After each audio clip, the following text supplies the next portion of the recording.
Imagine doing a Q&A when you could be watching BlizzCon. I know. I'll watch like highlights, and I'll probably rewatch the whole thing. Let's be honest. Hello everyone and welcome to Action RPG. I'm your host Aaron, and for today's video we're headed to the world of Last Epoch. Mike, one of the senior developers at 11th Hour Games, held his normal Friday Q&A live stream on Twitch, which means I get to bring you Dev Chat 113. As always, Mike answered lots of great questions from the community and gave us a couple of teasers for 1.0. And we're gonna jump into this right now around dungeons, but more specifically side dungeons. Listen to this. Not sure if you've answered this, probably, but that's totally fine. Happy to answer it again if I have. But at some point, are you going to have side dungeons that randomly spawn in either campaign maps or monolith maps, kind of similar to the corrupted dungeons that spawn in PoE? I would say there's a high probability of something like this happening. But a low probability of it happening very soon. So it won't be a 1.0 feature. But this is exactly the sort of content that we are looking to add to the game that we think is really going to be a big deal for Monolith especially, and other stuff too. So like just having that unexpected content show up and things to do that you're like, oh hey, something cool to do that I wasn't expecting to do, and I think that sort of stuff's really valuable, and that's the sort of thing that we're really focusing on for future content. So like in the cycles that come after 1.0, so the 1.1, 1.2, 1.3, 1.4, all those big patches, will likely have some smattering of effects similar to this, or a system similar to this. That sounds cool. Yeah, let's get a unique. I don't know. I laugh in the face of Mark for Death. He says that now. Give him a second. Yeah, you know, like those. You're playing PoE, and like you're in a map, and then you find a map device in your map device, you find a map device in your map, and it opens a new map, and you go deeper, and then you go deeper, and it's like, how many map layers are there to this thing? Like that's super cool. It starts to get a little on the complicated side sometimes with all the different things that can happen, but like whether or not it's too much or not is very much a matter of opinion. And we're definitely on the too little side right now. That is. Yeah, that is not debatable. Now, I get asked all the time, is there a new end game coming? What is that like? Right now, EHG is focused on expanding current end game. So the amount of dungeons there are, expanding the arena, but mainly expanding the main end game, which is the monolith. And they talk a lot about content that you're not expecting, or randomized content like a side dungeon, and they put in the caches where you can get some extra rewards, and they put in the mages where you get new items, but they still have a lot to do. Mike is now asked about what has been the most difficult feature to put into LE, and in him answering this question, he gives us information on something we all want fixed. Listen to this. Question: what was the most difficult feature to develop for the game? Like, the cop-out answer is multiplayer. By far the most difficult thing, like not even remotely close. If we're gonna like delve a little bit into more specifics and like be like, okay, what in detail, like what part of multiplayer, what makes that so difficult, and like it's probably things that we just like haven't implemented yet, or like have just implemented but it's like not out yet. So like here it comes.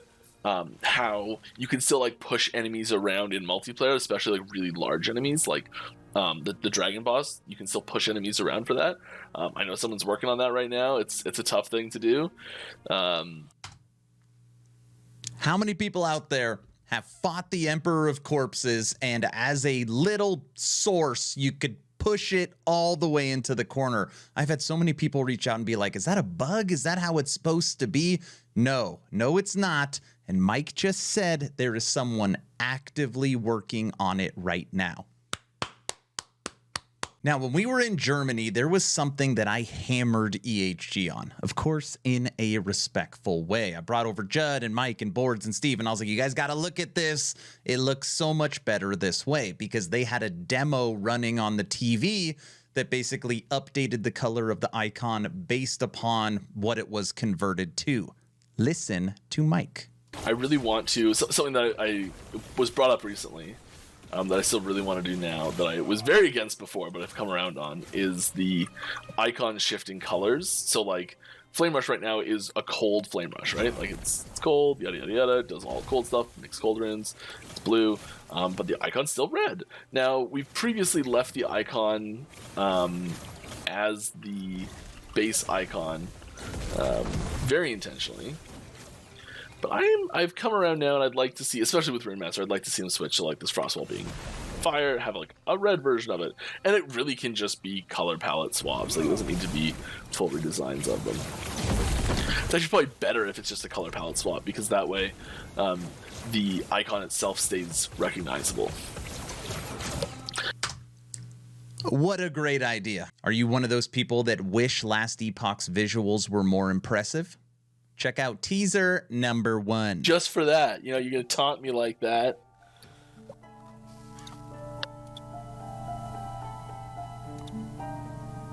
Here we go. So this is a preview of a scene variance test system that we've been developing. So it's a system where we can take a scene and basically just, I actually don't know what it goes into making all these differences, but from what I understand, it's a pretty minimal amount of work to go to change it. Like once it's been set up properly, there's pretty minimal amount of work to actually change it from one of these to another one of these, and we can get some pretty dramatically different looking scenes out of similar like layouts, and like the bulk of the work, you can get some pretty different feels out of it. So yeah, we've been working on a lot of the tools for like level design and tools for environmental design and things like that to give them the ability to make more cool stuff. So here's a little preview on what's been coming out recently. Yeah.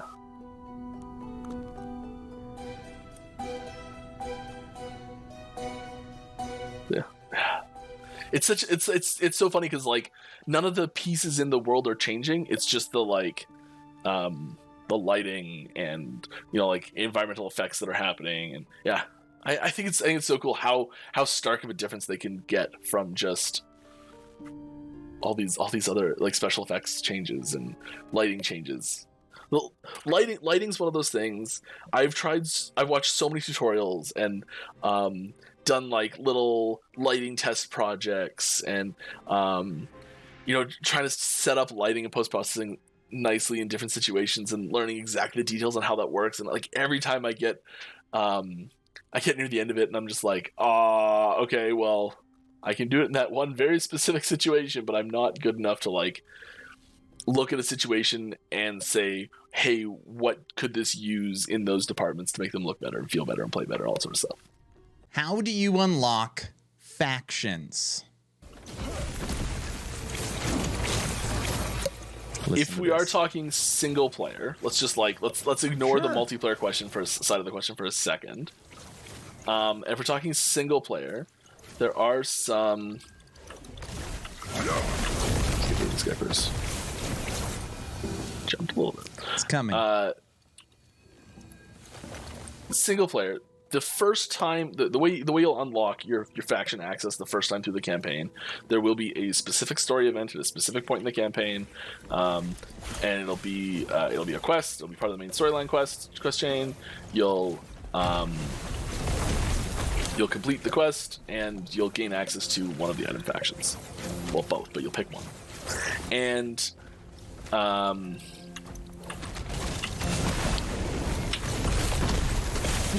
back to 100. Give him a sec.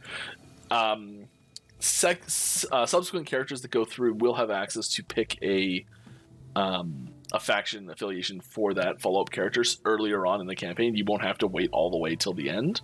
And a lot of this has to do with the fact that like a lot of the stuff you're accessing on these follow-up characters, if you're Circle of Fortune, you're going to want those Circle of Fortune drops to kick in as soon as possible. Is basically what it is. We'll stop right there. Did you catch what he said? You won't have to wait till the end for basically alts. giving away that if it is your first character, just follow me for a second. I know a lot of people don't like playing the campaign. You will have to play through the campaign to get your mastery. You will have to play through the campaign to get your idols. You'll have to play through the campaign to get your passive points. And you will need to play through the campaign to get your mastery. And on the first run, from what Mike just said, till the end. Teaser number 2. What is it? And boom, here is the Falcon. A replacement to the Crow enemy. This is not the Falcon. I want to be very clear. This is not the Falcon. This is an enemy. Looks like the Falcon. And so yeah, this is new stuff going in for enemies. New model, which looks so good. It does look pretty good. Yeah, Moxjet, it's great to have you here. I'm like, thanks for checking out the game. Welcome. If you're a new player, I can get some resources in chat for you that you can like get adjusted to things. But no, this is not the Falcon coming up. This is actually a new Crow enemy. Yeah, just in case. All right, everyone. Unfortunately, we have come to the final question for Dev Chat 113. Mike, as always, thank you for continuing your Friday live streams. The community truly appreciates it. Always a good time, always so informative. I have 2 asks at the end of this video before I play through how corruption is calculated when you fight of Shade of Orbis. Number 1, I'm hoping today is the day I have earned your subscription. I'm hoping today is the day you make the decision to push that little red button. I would really appreciate it, but of course, only if you think I've earned it. And if I haven't earned it, I'm going to work harder for you. Ask number 2, check out my Patreon. Thank you to the first 90 members who have signed up. Become an instant ARPG VIP and get Patreon exclusive content at the first link in the description. I get asked all the time, what's the best way to support? And Patreon is it. And you get the most bonus content. So first link in the description, check it out. That's all I've got. Now you get to listen to Mike ramble for a little bit, but this is very cool information. Mike, take it away. About, I think it was on our Discord, about why we use, so the amount, you may notice that the corruption, is this going to stay? Yeah, dang it. The corruption that we have, can I do this? Haha, nailed it. The corruption that we grant for completing one of these echoes off the web to reset it is based on the distance from that echo to the center. And you may notice that all the echoes are laid out on rings that come out from the center, basically. And the distance here is what matters for how much corruption it actually gives you, and anything that scales off of the like how far into the timeline you are. All is distance to center, not number of steps to center. So we don't count like 1, 2, 3, 4, 5 along this path to see how long it took to get there. We look at just the sheer distance in a straight line, which is why both of these two have the exact same stats. Because there's something interesting that happens in that what you could do is you could take a very long and winding way out to the side here. Maybe you convince it to like snake around, and like get to a point down here or something like that. Like let's just say you managed to do that somehow, and so you've got this point that's actually really close to the center geographically, but number of steps to get to the center, you gotta go all the way around the outside. It's like 100 steps or something to actually get to the center. Without knowing exactly how it's calculated, it's kind of impossible to make sense of, hey, why is this one so expensive or so much stuff, and one that's maybe a same distance but like a straight line, why is it so little? And then say you connect back up to it. So you come all the way around the outside, and then you go back to the center and you come down and you connect to it. Does that node recalculate? And if it does recalculate, how does it recalculate? If it's based on the number of steps, does it go with the newest thing? Does it go with the longest thing? Does it go with the shortest thing? And so it's I guess that's the the short version of why we do geometric distance instead of graph distance.